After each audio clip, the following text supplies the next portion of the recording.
बुंदेलखंड का शोषण सदैव प्रयागराज ने किया है। कैसे? चाहे आदमी पैदा हो तो प्रयागराज जाओ, चाहे बेसिक शिक्षा हो तो प्रयागराज जाओ, माध्यमिक शिक्षा हो तो प्रयागराज जाओ, मर जाओ तो लास्ट में लूट डबली में फिर प्रयागराज जाओ। बुंदेलखंड का सारा आदमी प्रयागराज से ही शोषित होता आया, फिर उसको हमारे ऊपर बैठाली दे रहे। वो तो एक बट वृक्ष है, उसके नीचे बुंदेलखंड नहीं पनप पाएगा, वो नहीं पनपने देगा। स्टूडेंट लाइफ में एक शौक होता है लोगों को। तो मैं ग्रेजुएशन जब कर रहा था तो मैं कैप लगाता था। हालांकि आप स्मार्ट दिखते हैं। नहीं ऐसा नहीं। मैं कैप लगाता था। एक बार मैं कैप लगा के डीएम साहब से मिलने गया। बोले आप स्टूडेंट था, बोले आप कैप लगा के डीएम साहब के पास आए। अच्छा। हम कैप लगाने का राइट कहाँ लिखा कि नहीं लगा सकते हम, और डीएम से मिलने में नहीं लगा सकते। अरे हमने कहा हम लगाते हैं, हमारा शौक है, हम कैप लगाते, हम कैप लगाई थी आपसे।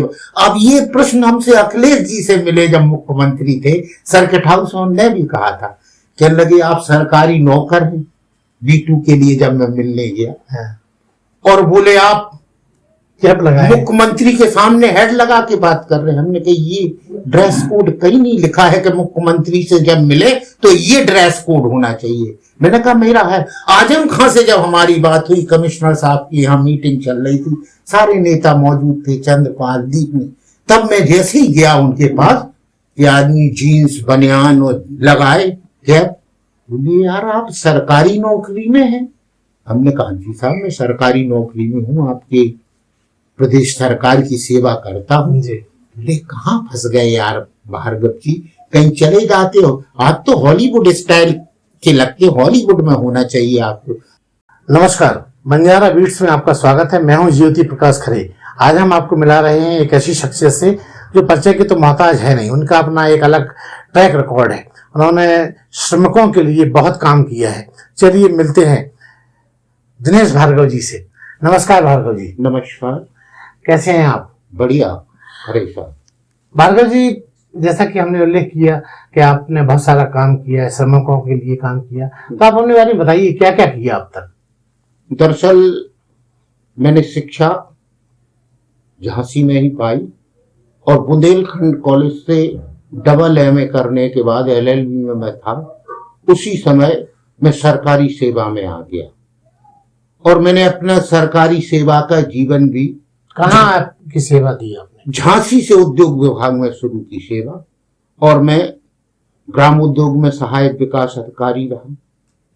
और जब से मैं सरकारी सेवा में आया उसके तुरंत बाद से ही 80 में मैं सेवा में आया और 85 में मैं कर्मचारी राजनीति में मुझे आना पड़ा, क्योंकि कर्मचारी शोषण बड़े स्तर पर हो रहा था, श्रमिकों का, कर्मचारियों का, शिक्षकों का।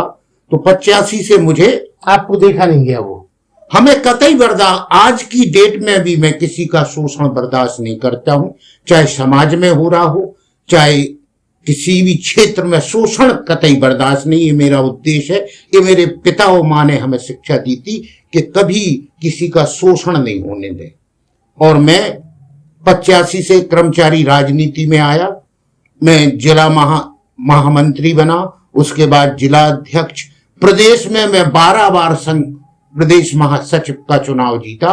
और मैंने 86 में लखनऊ में एक आवाज उठाई थी कि उत्तर प्रदेश के कर्मचारियों को केंद्र के समान वेतन मिलना चाहिए, एक कार एक वेतन होना चाहिए, चाहे केंद्र हो चाहे राज्य हो, कहीं भी एक वेतन। तो लोगों ने, जो पुराने कर्मचारी नेता थे, वो बड़े हंसे कि भाई जी नया नया लड़का आया, ये कैसी बात कर रहा है, राज्य सरकार और केंद्र का वेतन कैसे एक हो सकता है।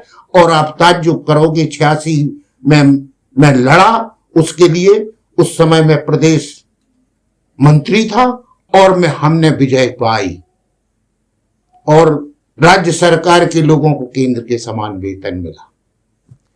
इसके बाद झांसी को हमने नगर निगम हमने बनवाया। उसके लिए हम लड़े कि झांसी की आबादी 5 लाख के करीब है, जो उसकी जनगणना के हिसाब से। तो सरकार ने प्रमोट कर दिया। रविंद्र शुक्ला जी उस समय हुआ करते थे शिक्षा मंत्री। उन्होंने अब किस कारण कराया वो तो वही जानेंगे। उनने झांसी के लिए काम किया। नगर निगम बन गया। लेकिन यहाँ के कर्मचारियों को, यहाँ की जनता को नगर निगम की सुविधाएं नहीं दी गई। न तो नगर निगम की तरह बजट आता था नगर बस पालिका, टोपी रख दी गई। बस नगर निगम बना दिया गया। वो हमें बर्दाश्त नहीं हुआ कि हम टैक्स नगर निगम की तरह दें, लेकिन सुविधाएं भी हमें नगर निगम की तरह मिलना चाहिए जी। उसके लिए मैंने एक आंदोलन खड़ा किया। लोगों ने कहा जी क्या होता भाई, ये आप बी की बात कर रहे हैं, होता क्या है। मैंने बहुत समझाया कर्मचारियों को। आप ताज्जुब करोगे, मैं विभागों में दरवाजे पे जाकर द्वार सभा करता था, अकेला मैं, मेरे साथ एक मिथिलेश दुबे जो सिंचाई विभाग में प्रशासनिक अधिकारी थे, डेथ हो गई, वे, एक ग्यासी लाल जी, और पहुंच जाते थे, 4 लोगों को रोकते थे, उन्हें बताते थे। हर विभाग में जाके ये सभा करते थे, केंद्रीय कार्यालय में, BHEL, पारीछा, रेलवे। तब लोगों की समझ में आया, बोले भाई साहब हमारा तो बहुत नुकसान हो रहा है। हमने कहा आप समझिए, हाउस रेंट दुगना होगा, महानगर भत्ता मिलेगा, ये आपका राइट है, लीगल राइट है आपका, सरकार दे नहीं रही, वो आपका लगातार पैसा खा रही। हमने संघर्ष किया और आपको विदित है खरे साहब, आपने तो उस आंदोलन को 20 बार कवर किया, और इतना बड़ा आंदोलन आज तक झांसी में खड़ा नहीं कर पाया कोई। जो आप ताज्जुब करोगे, हमने इलाइट को आधा घंटे रोक के रखा, तो अखबारों ने लिखा 144 लागू है, और भार्गव जी ने आध घंटे इलाइट को रोक के रखा। डीएम से कहा उनके ऊपर क्या कार्रवाई होगी। डीएम बोला राज्य सरकार के कर्मचारियों पर मैं कोई कार्रवाई नहीं करता, उनने जो किया है ठीक किया है, तत्कालीन डीएम ने कहा। तो ऐसा होता है, हमें 20 बार फरार होना पड़ा। हम लोग मुकदमे चले होंगे, कई मुकदमे चले, कई बार जेल गए। मैनपुरी जेल में रहा मैं, जब मैं लड़ रहा 94 में आंदोलन में था, तो मुझे अरेस्ट कर लिया गया, मैनपुरी जेल जाना पड़ा। और मैनपुरी जेल में उस समय मुलायम सिंह जी की सरकार थी। 20 कई बार सिपाल जी आए, बोले भाई आंदोलन वापस ले लो। भार्गव जी, हमने आपका काम राजनीति करना, आप प्रदेश को चलाते, हम तो छोटे लोगों की भूखे पेट की मांग रखते हैं। तो बोले भाई ये तो बड़ा गलत, आपका हो नहीं पाएगा। हमने कहा ठीक है। बोले आप वापस, हमने माफी नहीं मांगी, हमें छोड़ा बाद में सरकार ने कि आप छूट जाइए, आप हलफनामा, हमने कहा हम कुछ नहीं देंगे, आप छोड़ दें। 20 बार होता, 20 बार हमारे ऊपर लाठीचार्ज हुआ लखनऊ में। तो भार्गव जी, इससे आपके पारिवारिक जीवन पे भी असर पड़ा होगा। क्या है, मेरी पत्नी ने मुझे पूरे जीवन सहयोग दिया। मैंने उनसे कह दिया था कि देखो मैं नौकरी करता हूं आपकी जिद में, मैं नौकरी नहीं करता था, लॉ कर रहा था, मेरी शादी कर दी घर वालों ने। तो पत्नी ने मुझसे कहा कि मेरी इच्छा ये है कि आप नौकरी करें सरकारी। हमने नौकर ना बनाओ, नहीं बोले मैं अब जब ही आऊंगी जब आप नौकरी कर लेंगे। तो आप ताज्जुब करोगे, उसके कहने के 1.5 माह के अंदर में सरकारी सेवा में आ गया। तो उन्होंने फिर वो कौन सा पदार्थ आपको खिलाया जिसकी वजह से आपको लड़ने की, जूझने की ताकत आई? ये तो हमारा पारिवारिक संस्कार ऐसे रहे। हमारी माँ, हमारे पिता तो बहुत सीधे थे, हमारी माँ बहुत क्रांतिकारी थी। वो किसी को बर्दाश्त, अगर मोहल्ले में किसी का झगड़ा हो जाए तो वो निकल आती थी, चाहे आदमी हो चाहे कोई, वो खड़ी हो जाती थी कि गलत। तो ये हमें सिखाया। फिर क्या हुआ आगे? आगे ये हुआ, शादी के बाद ईश्वर ने मुझे एक पुत्र एक पुत्री दी। दोनों, हमारा पुत्र जो था उसने ग्रेजुएशन किया और यूपी बॉयज में क्रिकेट खेलता था, बहुत अच्छा क्रिकेटर था। हमारी बेटी ने MBA किया ऑस्ट्रेलिया से, आजकल वो बंगलौर में है। बेटा हमारे पास है, रेलवे सेवा में आया, हमने उसकी सेवा से रिजाइन करवा दिया। विशाखापट्टनम, हमने कहा यार तुम अकेले लड़के हमारे, और तुम विशाखापट्टनम, हम झांसी, ये तो नहीं चल पाएगा। आप तो झांसी, वैसे भी आप भी शुरू से नौकरी के मूड में थे। हम भी नहीं थे कतई। तो हमने कहा नौकरी छोड़ो, घर आओ, क्या रखा यार, तुम विशाखापट्टनम में रहोगे, मैं इधर बीमार पड़ा तो कौन विशाखापट्टनम से देखने आओगे। बोली जैसी आप, बहुत आज्ञाकारी पुत्र है हमारा, उसने, आप ताज्जुब करोगे और कोई होता तो नौकरी नहीं छोड़ता। अच्छा, जब आप ये सब कर रहे थे तो नौकरी में भी आप लोगों की किरकिरी बन गए होंगे, क्योंकि नौकरी के साथ ये काम करना बड़ा मुश्किल का मुद्दा है। दरअसल क्या है, ये तो होता ही है, और भी संगठन काम। लेकिन जब भी पूरे बुंदेलखंड में आंदोलन, कर्मचारी आंदोलन की बात होती, खरे साहब आप जानते हो, केवल एक ही नाम आता है, दिनेश भार्गव। 50 लोग करते थे। लोग कई संगठन थे उस समय, हमारे साथ में कई संगठन खड़े हुए थे। तो दरअसल अब जैसे हमने बी का आंदोलन, उसमें भी कई संगठन लग गए, लेकिन नाम किसी क्या है, हमने उसको कोई जानता ही नहीं था होता क्या है भी। तो दरअसल कई लोग आते, जब आदमी आगे बढ़ता है तो पैर जितने आगे बढ़ता है उतने अधिक पैर खींचने वाले उसके पीछे आ जाते। ये तो प्रकृति का नियम है। फिर B2 आपने दिलाया और B2 मिला, और लोगों को जब फायदा हुआ, एक कर्मचारी को, 4th क्लास के कर्मचारी को 1000 रुपये माह से कम 1000 रुपये माह का, वो अपर में कम से कम हुआ है 5 से 10,000 रुपये महीने का फायदा है। तब लोगों को समझ में आया कि B2 दरअसल है क्या। फिर आपका सेवा काल कब आप सेवानिवृत्त? हम 2016 में हमने सेवानिवृत्ति ली। उसके बाद वॉलंटियर रिटायरमेंट? नहीं, वॉलंटियर क्या, मतलब टाइम आ गया था, हमें वेतन आयोग मिल गया था, हमने कहा घसीटना बेकार है, नौकरी सेवा निवृत्त हो और फिर बुंदेलखंड राज्य की लड़ाई में लड़ो। ये हमें बहुत समय से था, बहुत पीड़ा थी अंदर कि बुंदेलखंड बनना ही चाहिए। तो मैंने बुंदेलखंड मुक्ति मोर्चा का केंद्रीय महासचिव मुझे बनाया गया। तत्कालीन हमारे जो अध्यक्ष थे मुकुंद किशोर गोस्वामी, अभी उनका इंतकाल हो गया, उन्होंने मुझे जबरदस्त कि आपको इस काम में आना पड़ेगा, बोले आप जैसा हमें संघर्षशील आदमी चाहिए। तो उन्होंने मुझे उसका केंद्रीय महामंत्री बनाया। उस संगठन से हमारे मुकुंद अपने ये शंकर लाल मल्होत्रा जुड़े रहे, वो थे सांसद पूर्व नायक जी, कई बड़े बड़े उस संगठन से जुड़े रहे, बुंदेलखंड की मांग करते रहे। आज मैं अपने आप को गौरवान्वित समझता हूं कि उन महापुरुषों द्वारा जो संगठन खड़ा किया गया उसको मैं कंट्रोल कर रहा हूं। कंट्रोल क्या कर रहा हूं, उसकी सेवा कर रहा हूं। कंट्रोल तो नहीं, मैं सेवा ही कहूंगा। वे सेवा का अवसर दिया, ऊपर वाला की इच्छा यही होगी कि आप इसमें सेवा करें, बिना उसकी इच्छा के कुछ नहीं। संघर्ष जारी है हमारा। हम संघर्ष क्या होता है, एक संघर्ष प्रक्रिया होती है, अगर उसको उस प्रक्रिया से नहीं किया गया तो फेल हो जाता है संघर्ष। तो हमारा संघर्ष जारी है निरंतर। हमारा संगठन और भी संगठन कार्य कर रहे हैं। हाँ, बहुत सारे संगठन वो भी कार्य कर रहे हैं।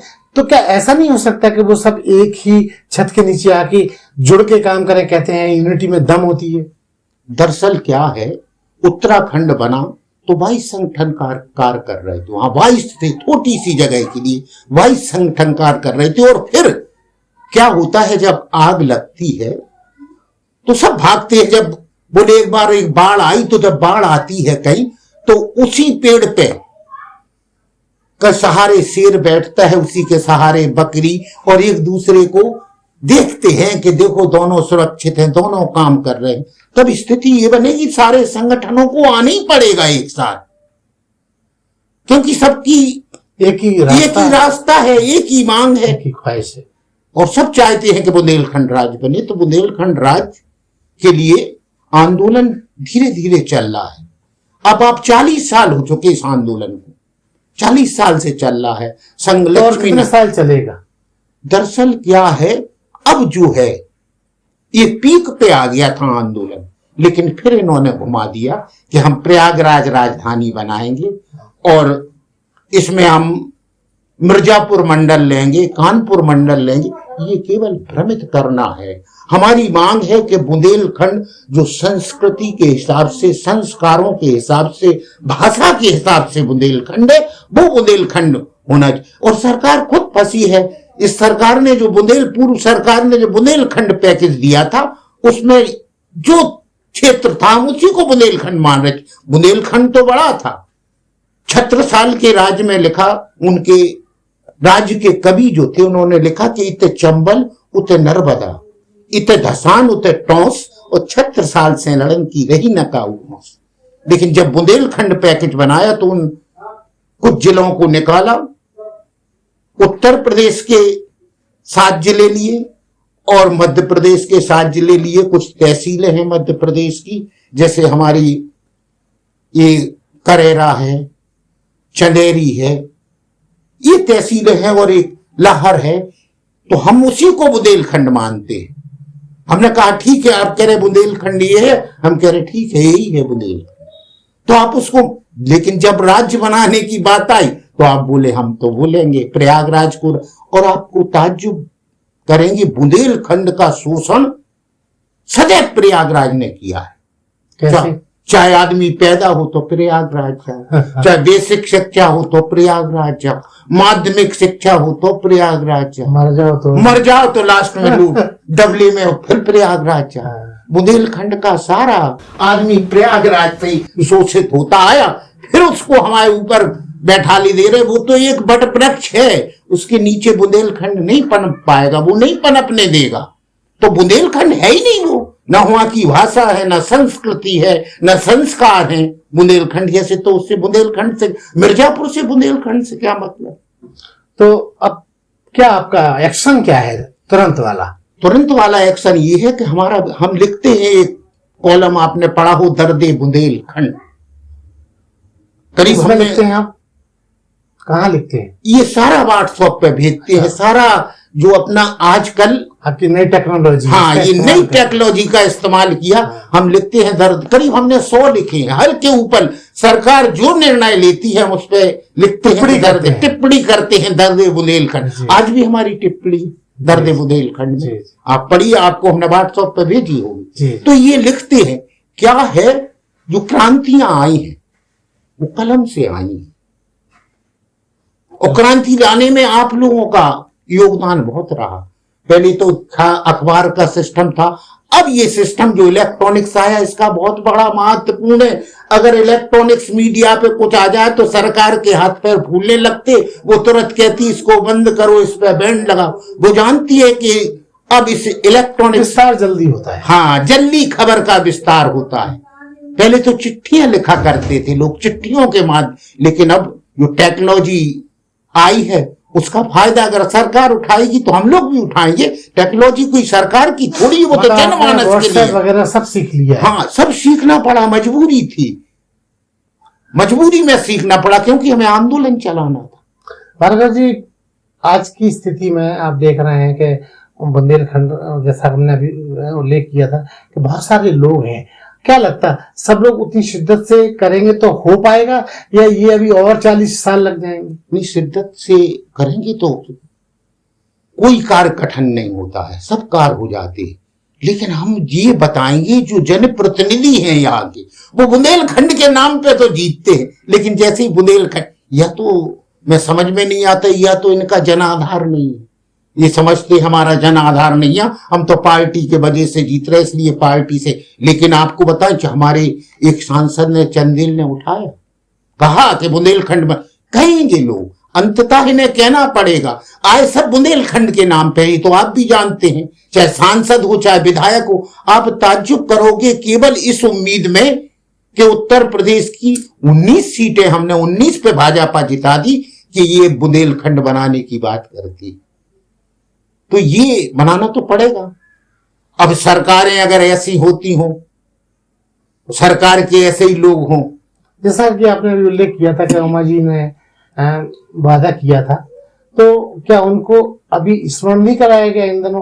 क्योंकि अब तो सरकार केंद्र में भी है, उत्तर प्रदेश में भी है। मैंने कम से कम प्रधानमंत्री, राष्ट्रपति और राज्यपाल, मुख्यमंत्री, मैं लेटर लिखता हूं, मैं कम से कम 50 लेटर लिख चुका हूं कि आपका वादा ये है, और उन्हें भेजता हूं। जवाब आता है? जवाब आता, एक दो का जवाब आया कि ऐसा नहीं है, आपका पत्र मिला। ये गोलमोल बात करते कि इनका काम ही गोलमोल बात करने वाले लोग ही है ये।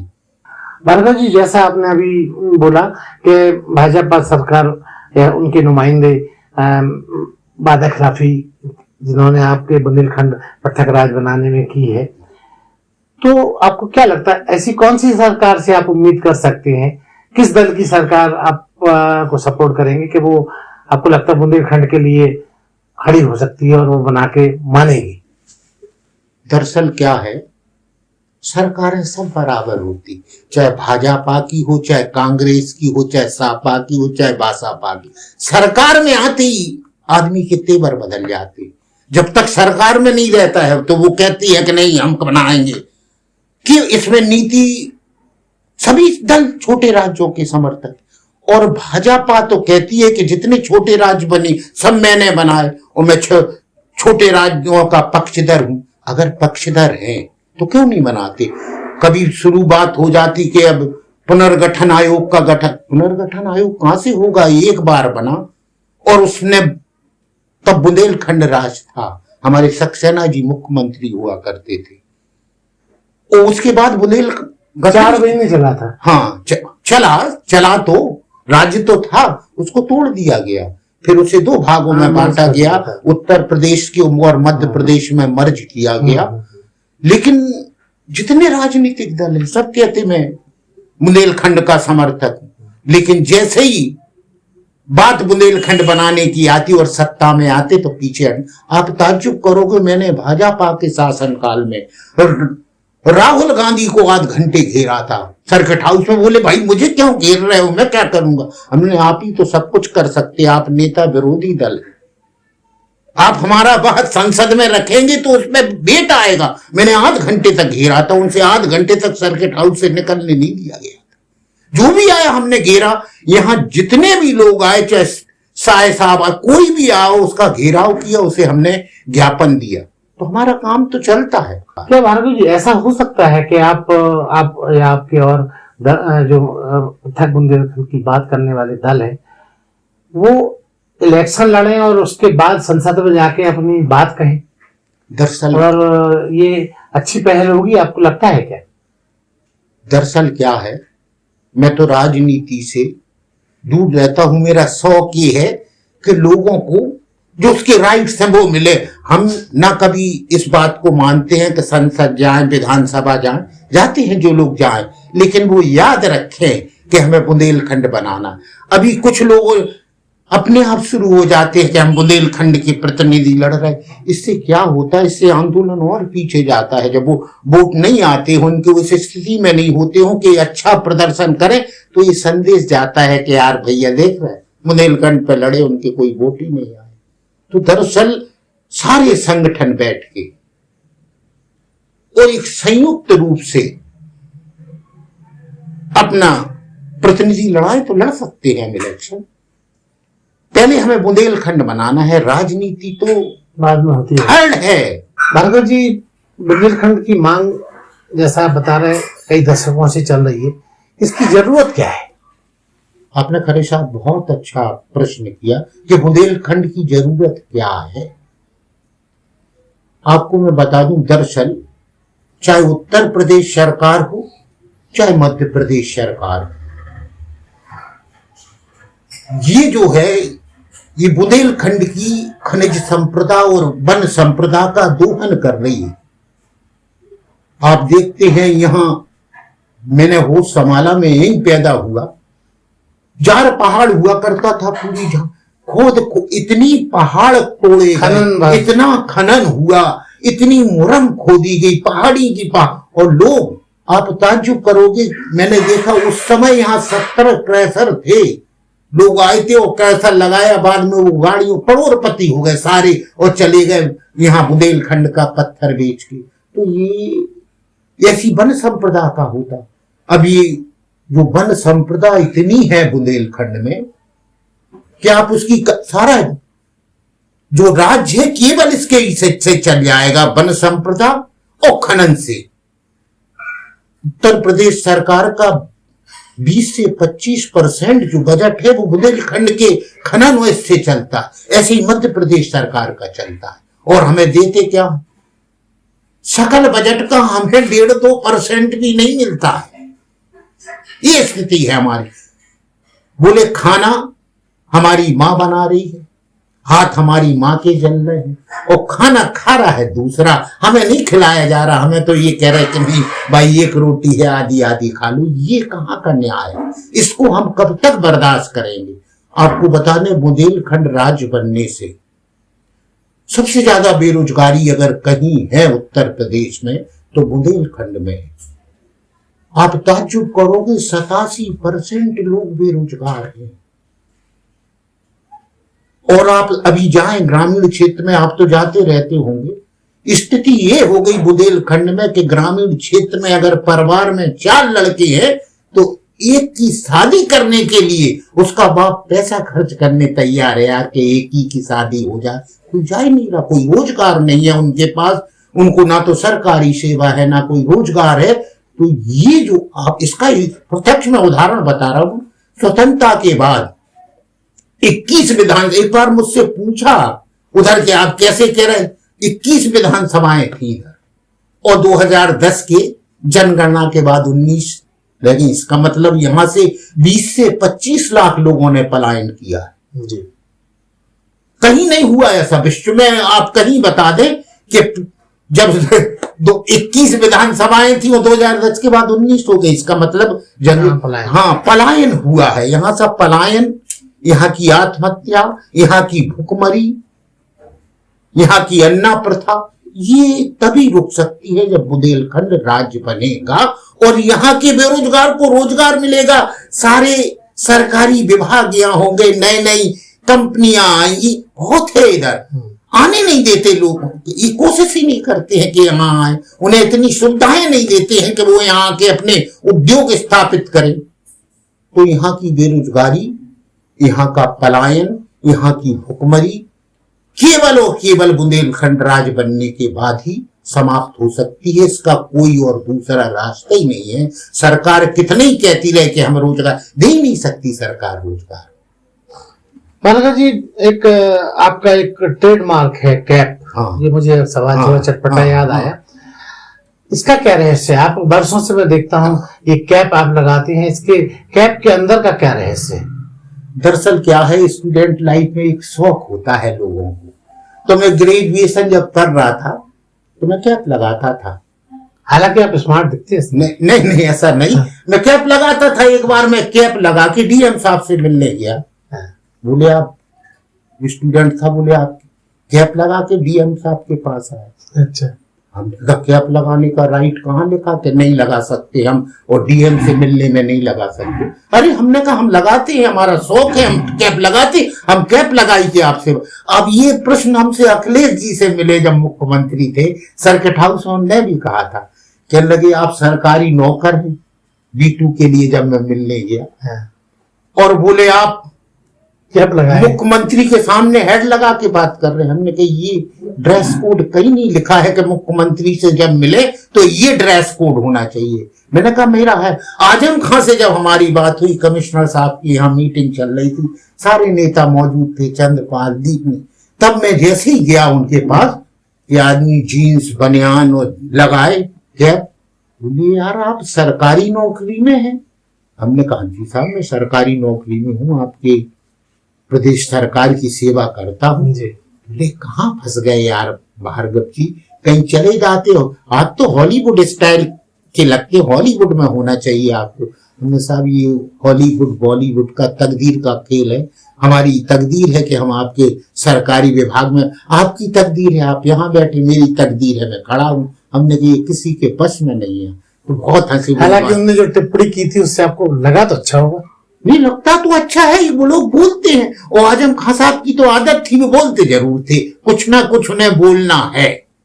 वो एक मस्त, उस समय मस्त किस्म के थे और तेज तर्राट मिनिस्टर थे। मुलाकात हुई। ये कैप आप कब से लगा रहे हैं, कितने बरस हो गए? मैंने ये कैप लगाना शुरू किया था सन 78 में, 78। तो आपकी शादी हो गई थी?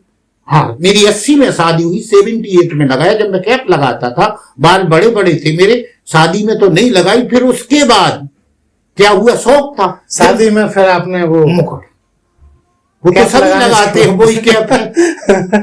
तो ये बहुत पुराना आपका शौक है। हाँ शौक। और क्या क्या शौक है? बस हमारा शौक यही है कि सुबह घूमना, इसमें नागा नहीं हो सकता। पार्क में मैं चाहे पानी गिरे चाहे आग गिरे, पानी गिर रहा तो छाता लेके पहुंच जाऊंगा। और दोस्तों में बैठना, दोस्तों से बातें करना, प्रसन्न रहना। अपना तो ये है कि मस्त रहते हैं, मलार गाते हैं, ना किसी को उधार देते ना किसी का उधार खाते, मस्त रहते हैं बस जीवन। अब मैं मूल रूप से तो वैसे तो मैं 65 साल का हो गया, लेकिन आप लगते नहीं है बधाई। लेकिन मैं उस हिसाब से 67 साल का हूँ, हाई स्कूल के हिसाब से मैं 65 का हूँ, वैसे 67 का हूँ। और अच्छा, उसमें गड़बड़ है। हाँ, वो तो क्या होता, पहले माँ जाती थी, पढ़ी लिखी होती नहीं थी, अच्छा। पकड़ के ले गई प्राइमरी में, हाथ बोले मास्टर साहब जी जाको नाम लिख दो। उनने कही कितनी, आप देखना जितने पुराने मिलेंगे सबकी डेट ऑफ बर्थ जुलाई होगी। बोले जुलाई क्यों होती थी? जुलाई में स्कूल खोलते थे। माँ पकड़ के ले गई, कोई कॉन्वेंट तो थे नहीं, गई थी नगर पालिका वाले। उनने पूछा कहा है कितना लिख दे बहू, या बेटा कितना है उम्र मोड़ा की? कहले माँ साहब जी अब आप ही जानू। सुनने जुलाई की कौन डेट निकाली और ठोक दिया हिसाब से, तो जुलाई के बहुत मिलेंगे आप। भार्गव जी, हमारा बंजारा बीट चैनल एक इंफॉर्मेशन देने वाला एकेडमिक चैनल है। इसके लिए, इस चैनल में बंजारा बीट के दर्शकों के लिए आप अपनी तरफ से यूथ के लिए, नई पीढ़ी के लिए क्या संदेश देना चाहेंगे?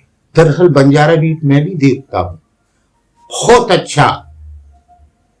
एक तो क्या है, जो ये खबर लाता है और जो खबर बनाता है उसका कुछ सार्थकता होती है उसमें, और जहां सार्थकता हो वहां युवाओं को जुड़ना चाहिए।